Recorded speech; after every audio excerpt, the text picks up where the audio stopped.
मिट्टी के चढ़ान के कई फायदे हैं। एक तो सबसे पहला तो ये है पौधे की सुरक्षा। कभी बारिश हुई, आंधी आएगी तो उसमें क्या है कि जड़ कमजोर हो जाती है पौधे की, तो हवा में गिरने के चांसेस पौधे के कम हो जाते हैं। तो सुरक्षा की दृष्टि पहला। तो दूसरा ये है कि इसमें जब पौधे में पानी देते हैं तो पानी थोड़ा पौधे की जड़ से दूर रहना चाहिए। तो ये मिट्टी उसको पानी को इसकी जड़ से थोड़ा दूर रखती है, तो ये पौधे की सेहत के लिए अच्छा है। देखिए, आज मैं यहाँ अपने मित्रों के साथ अपनी चंदन की वाटिका में हूँ। इस वाटिका की स्थापना मैंने ये 2019 में की थी। ये प्लांटेशन चंदन का 2019 में मैंने कराया था। इसमें लगभग 5.5 साल की उम्र के ये पौधे हैं मेरे। और आज आप देखेंगे इन पौधों में मेरे कि इनमें फ्रूटिंग शुरू हो गई, पौधों में फल आना शुरू हो गया है। देखिए पौधे, चंदन का फल देखिए आप, इसको देखेंगे आप, ये चंदन का फल है, सफेद चंदन। तो मेरा तो यही आग्रह अपने मित्रों से रहता है, किसान मित्रों से, कि जैसा कि सरकार का भी एक ध्येय है कि किसान की आय बढ़नी चाहिए, तो किसान की आय बढ़ाने के लिए कुछ इनिशिएटिव किसान को भी अपने स्तर से लेने पड़ेंगे, अपने प्रयास करने पड़ेंगे। एक तरफा प्रयासों से जो है ये प्रयास सफल नहीं हो सकता, तो किसान को भी आगे बढ़ के इसमें, और मैं कहता हूँ कि ज्यादा नहीं कर सकते, थोड़ा लगाइए आप, मेंढ पे 10 ही पेड़ लगा दो, वही जो है सफिशिएंट है सब। उसी से जो है मैं समझता हूँ कि आपकी आय में काफी वृद्धि होगी, किसान खुशहाल होगा। किसान खुशहाल होगा तो राष्ट्र खुशहाल होगा, मेरा तो ये मानना। सुरक्षा की दृष्टि से कई चीज है। पहली बात तो मेंढ की फेंसिंग, बाउंड्री की फेंसिंग बहुत जरूरी है। दूसरी चीज है ये मेरा गार्ड, ये 3 गार्ड है मेरे पास जो उसकी सुरक्षा करते हैं। और उसके बाद कैंपस में CCTV कैमरे, ये सुरक्षा की दृष्टि से बहुत जरूरी है। नाम मेरा RP सिंह, निवासी ग्राम नैकोफाल और बिलाई, जिला बिजनौर, उत्तर प्रदेश। और वर्तमान में करीब 38 साल से मैं धामपुर में निवास कर रहा हूँ। परिवार मेरा वहीं सेटल है। एक्चुअली जिस टाइम मैंने आर्मी ज्वाइन की तो उसमें एक आर्मी में मेरे मित्र थे बेंगलोर के रहने वाले। मैं तो शॉर्ट सर्विस में आर्मी से एक्चुअली एग्जिट कर गया था, लेकिन आर्मी छोड़ने के बाद जब मैंने बैंक ज्वाइन किया तो बैंक के एक सेमिनार में मुझे बेंगलोर जाने का सौभाग्य मिला। तो उस सेमिनार में जब मैं गया था तो मैंने अपने आर्मी के मित्र को, जो आर्मी में मेरे साथ थे, उनसे संपर्क किया। इत्तेफाक से उनकी मेरी मुलाकात वहाँ बेंगलोर में होगी। तो चंदन का पेड़ देखने की बहुत जिज्ञासा थी। मैंने उनसे कहा, मैंने कहा यार चंदन का वृक्ष देखना चाहते हैं। तो इसे इत्तेफाकी कहेंगे कि उनके किसी परिचित ने एक प्राइवेट फार्म डेवलप किया हुआ। 2017 में चंदन को प्राइवेट फार्म डेवलप करने की परमिशन हो गई थी, तो उनके किसी मित्र ने उसी टाइम डेवलप किया था। तो उन्होंने मुझे फार्म पे वो चंदन के छोटे छोटे पेड़ मैंने देखे। तो मेरी भी जिज्ञासा हुई कि मैंने कहा यार नौकरी तो सभी कर रहे हैं, चलिए चंदन उगाने के बारे में कुछ सोचा जाए। तो ये मेरी कुछ गाँव में जमीन थी खेती की, मैंने सोचा एक छोटी सी जमीन पे अपनी छोटी सी एक वाटिका डेवलप की जाए। तो 2019 में मैंने इसमें अपनी प्लांटेशन चंदन की शुरू की। और आज जो आप इस वाटिका में खड़े हैं, लगभग 5.5 साल की एज के पेड़ हैं ये, इनकी आयु लगभग 5.5 वर्ष है। तो मैं स्वागत करता हूँ आपका इस वाटिका में। ये लगभग 320 पेड़ मैंने लगाए थे इसमें। ये करीब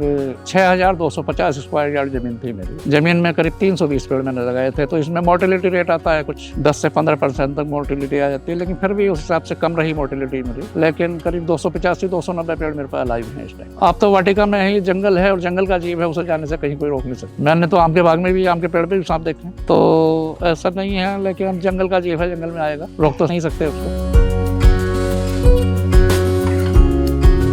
वैरायटी इसमें 2 ही वैरायटी हैं, मैं बताऊं आपके, सफेद चंदन और लाल चंदन। बाकी इसमें कोई हाइब्रिड नहीं है, कोई कुछ नहीं है। अगर ऐसा कहता तो गलत बोलता है। लेकिन जो हमारा उत्तर भारत का क्लाइमेट है वो लाल चंदन को सपोर्ट नहीं करता। यहाँ लाल चंदन डेवलप नहीं होता, क्योंकि मैंने भी कोशिश की थी, कुछ पेड़ मैंने लगाए थे, लेकिन मैं सक्सेस नहीं हो पाया उसमें। सफेद चंदन पेड़ ठीक। देखिए इसका ऐसा है कि IWST से मैं संपर्क में आया। जब मैंने सोचा कि मुझे चंदन लगाना है तो मैंने कुछ इस पे स्टडी शुरू किया, कुछ इंटरनेट के माध्यम से मैंने जानकारी लेनी शुरू की। तो मुझे इसमें IWST का institute of would science technology संदर्भ लिया मैंने, और वहाँ से कुछ लोगों से मैंने संपर्क किया। वहाँ से मुझे काफ़ी गाइडेंस मिली और मोटिवेशन भी मिला, उसके लिए मुझे प्रोत्साहन काफ़ी मिला ये चंदन लगाने के लिए। तो उसी से दूसरी चीज़ ये है कि एक NGO है क्लाइमेट एंड कैपिटल कनेक्ट। अब क्लाइमेट कैपिटल कनेक्ट क्या है, ये एक्चुअली ग्लोबल डिकार्बोनेशन के लिए काम करती है। तो मुझे थोड़ा सा इसमें ये भी लगा कि मैंने कभी, अगर मैं 300 पौधे चंदन के लगाऊंगा तो मुझे एक इसमें होस्ट प्लांट लगाना पड़ेगा। तो 300 तो मैंने अपनी आवश्यकता के हिसाब से लगाए, और 300 पेड़ मुझे इसको पालने के लिए मजबूरी में लगाने पड़े। तो पेड़ क्या हुआ कि पेड़ों की क्वांटिटी डबल होगी, तो डिकार्बोनाइजेशन में उसका मुझे फायदा मिला। देखिए, बहुत लोग हैं ऐसे कि चंदन लगवाने के लिए, बहुत कंपनी है, कंपनी के नाम से घूम रहे हैं। लेकिन मुझे जो जानकारी मिली है इसमें चंदन लगाने के लिए, वो ये दी गई है कि सपोज आज मैं अपनी वाटिका में खड़ा हूँ, यहाँ भी मेरे पेड़ों पे भी फ्रूट आ रहा है, फल आ रहा है। अगर मैं इस फल से पौधा तैयार करके किसान को दे दूँ तो इसमें हार्डवुड के बनने के चांसेस आगे कम हो जाते हैं। जो मुझे जानकारी मिली, मैं अपना वो जानकारी बता रहा हूँ। तो इसलिए एक्चुअली एक्सपर्ट्स का कहना ये है कि एक मैच्योर ट्री के फ्रूट से यदि पौध तैयार होगी तो उसमें हार्डवुड बनने के चांसेस बढ़े। कम एज का पौधे का अगर बीज होगा, उससे पौध तैयार होगी तो उसमें हार्डवुड के चांसेस नुकसान नहीं हो सकता। इनकम तो भविष्य गर्त में है, भविष्य में क्या होगा ये तो समय, लेकिन जो आज की स्थिति है उस हिसाब से यदि मैं कहूँ कि नहीं कर सकता किसान, मैं मानता हूँ जो किसान की स्थिति है, आज की स्थिति में किसान नहीं कर सकता। भाई किसान को तो इंस्टेंट इनकम चाहिए, और इंस्टेंट इनकम भाई 15-16 साल अगर करेगा तो परिवार भी पालना है उसको, बच्चों की पढ़ाई भी करवानी है, बच्चों की शादी भी करनी है, तो बड़ा मुश्किल है। लेकिन मेरा कहना ये है कि किसान खेत में ना करे, मेंढ पे लगाए। भाई मेंढ में तो उसकी जो जमीन कंज्यूम हो रही है, क्योंकि इससे दूसरी फसल को नुकसान नहीं होता, ये दूसरी फसल को उतना नुकसान नहीं करता जितना दूसरे पौधे करते हैं। और यदि सभी किसान अपनी मेंढ पे लगाएंगे तो इसमें फिर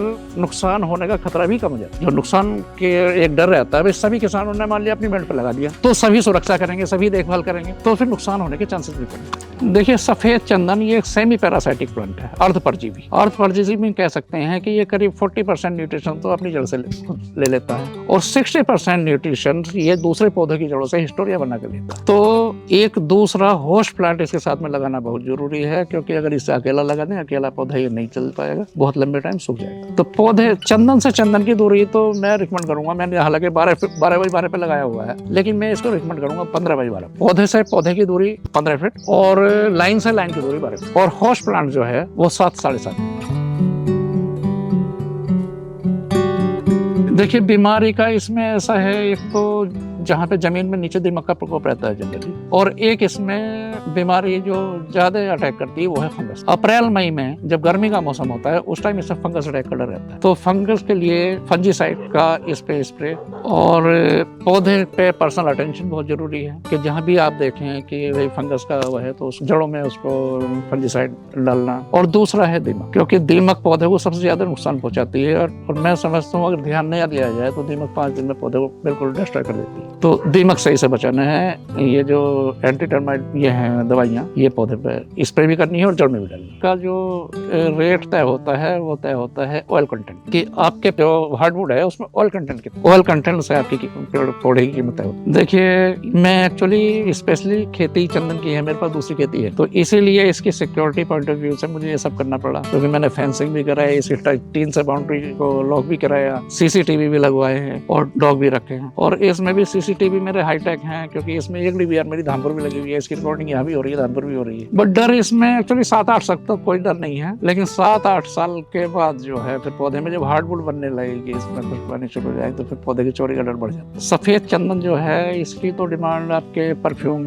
कॉस्मेटिक्स, सोप और ये आपके आयुर्वेदा। और जो लाल चंदन है, लाल चंदन का आता है wooden show pieces, domestic item, musical item, और लाल चंदन का इसमें ज्यादा। इसके 2 रीजन हैं। एक तो रीजन ये है कि मिट्टी चढ़ाने से जो पौधे की जो रूट की स्ट्रेंथ है वो बढ़ गई अपनी। कभी मान लिया आंधी है, आंधी में पौधे के टूटने के चांसेस कम हो जाते हैं मिट्टी चढ़ने के बाद। दूसरी चीज ये है, जब हम इसको फ्लो में पानी लगाते हैं तो पानी को हमें इसकी जड़ से दूर रखना है थोड़ा सा, तो ये पौधे की जड़ से पानी दूर रहेगा, तो उससे जो है दीमक का प्रकोप थोड़ा सा कम हो जाता है। सिंचाई का माध्यम इसको जनरली सर्दी में तो एक ही बार पानी देकर छोड़ दिया जाता है इसको, गर्मी में 2 बार, और जब इसमें हार्डवुड बननी शुरू हो जाएगी तो फिर जो है एक्सपर्ट का कहना यह है कि जब हार्डवुड बननी शुरू हो जाती है फिर इसे जो है सिर्फ बरसात पर डिपेंड कर देना चाहिए, फिर पानी नहीं देना है, क्योंकि चंदन को बहुत ज्यादा पानी की जरूरत होती है। देखिए, लगभग 6 साल पूरे होने जा रहे हैं, अप्रैल में 6 साल पूरे हो जाएंगे इसको, और मैं ये मान के चल रहा हूँ मैं 10 साल अभी और मुझे इनकी सेवा में लगेगा। खर्चा नॉमिनल है, बहुत ज्यादा नहीं है, बस ये जो है इसके पालने का खर्चे थोड़ा सा है।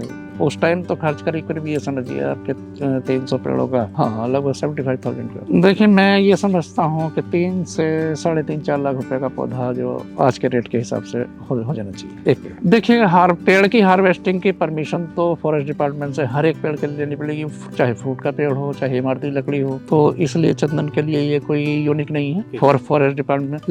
लेकिन ये है कि इसमें जो प्रेस्क्राइब फीस है वो वैल्यू के हिसाब से वो वहाँ जमा करनी पड़ेगी, तभी हार्वेस्टिंग की परमिशन वो डीएफओ महोदय देते हैं जिले से।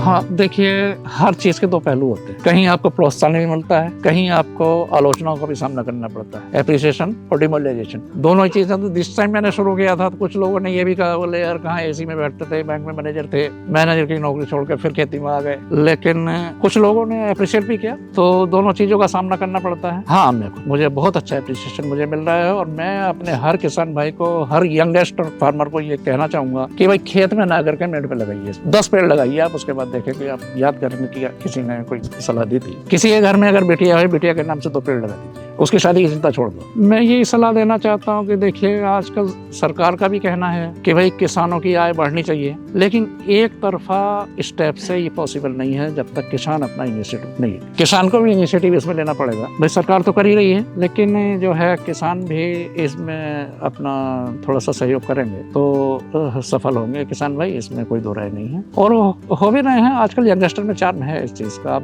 जो है ट्रेडिशनल फार्मिंग से थोड़ा सा अलग हटकर काम करना चाह रहे हैं तो ठीक। नहीं, मेरे पास तो उपलब्धता नहीं है, लेकिन मैं मीडियम बता सकता हूँ कि IWST से संपर्क है। IWST की ईमेल पे सारा वो मिल जाएगा। फोन नंबर भी दिए हुए हैं, उनसे फोन पे संपर्क करेंगे, बिल्कुल अच्छी गाइडेंस देंगे।